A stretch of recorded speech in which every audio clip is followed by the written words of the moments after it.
Hello, friends, and thanks for joining. Today, I want to look at an interesting piece of scripture found in Luke chapter 5, and I'm going to set it up for you. And it starts off like this. Jesus is going from town to town, and the crowds are getting really big, and they're all pushing up against him.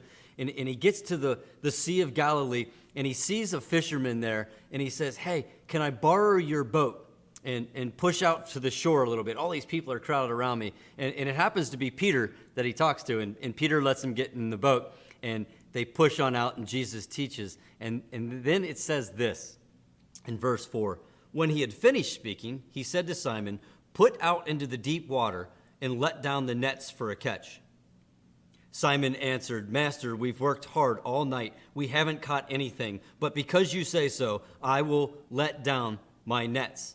Now, two things that are interesting here, several things are interesting. First, I want to talk to you from this perspective. Imagine this. Peter had just finished cleaning his nets because they'd been out fishing all night, and they caught zilch, nada, nothing. And Jesus says to him, "Hey, push on out into the deeper waters, and let's catch some fish." And this is normally what happens. Peter, being the fisherman, could have easily looked at him and said, "Dude, you're a carpenter. Don't you know that we don't fish during this time of day?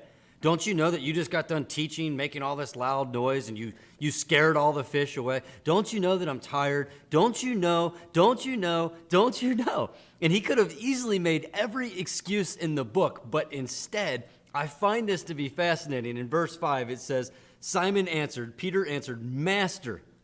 Wow, first of all, that word, Luke's the only one that uses this translation. That word would have meant commander or leader or even the word boss. And in today's slang, it would have sounded like this. "Hey, boss, we've worked hard all night and haven't caught anything."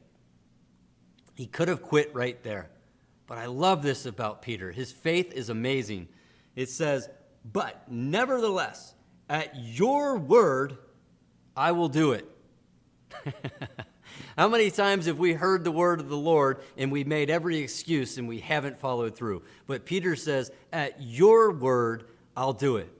And he had just got done listening to Jesus teach. And there's a ruckus going on in town in Galilee because this man Jesus is teaching and healing, and all of these great things are starting to happen. And I love this. Peter says, "At your word, I will do it." My question to you is, how many times at the word of Jesus has he commanded you to do something or asked you to do something, and you just made all the excuses and didn't actually do what he said? I bless us all in being more like Peter, where our response is, "Because you've said so, I will do it."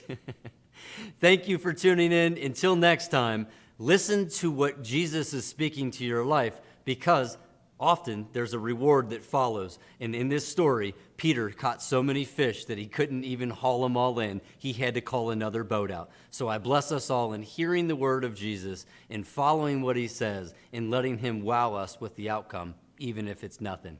Thank you.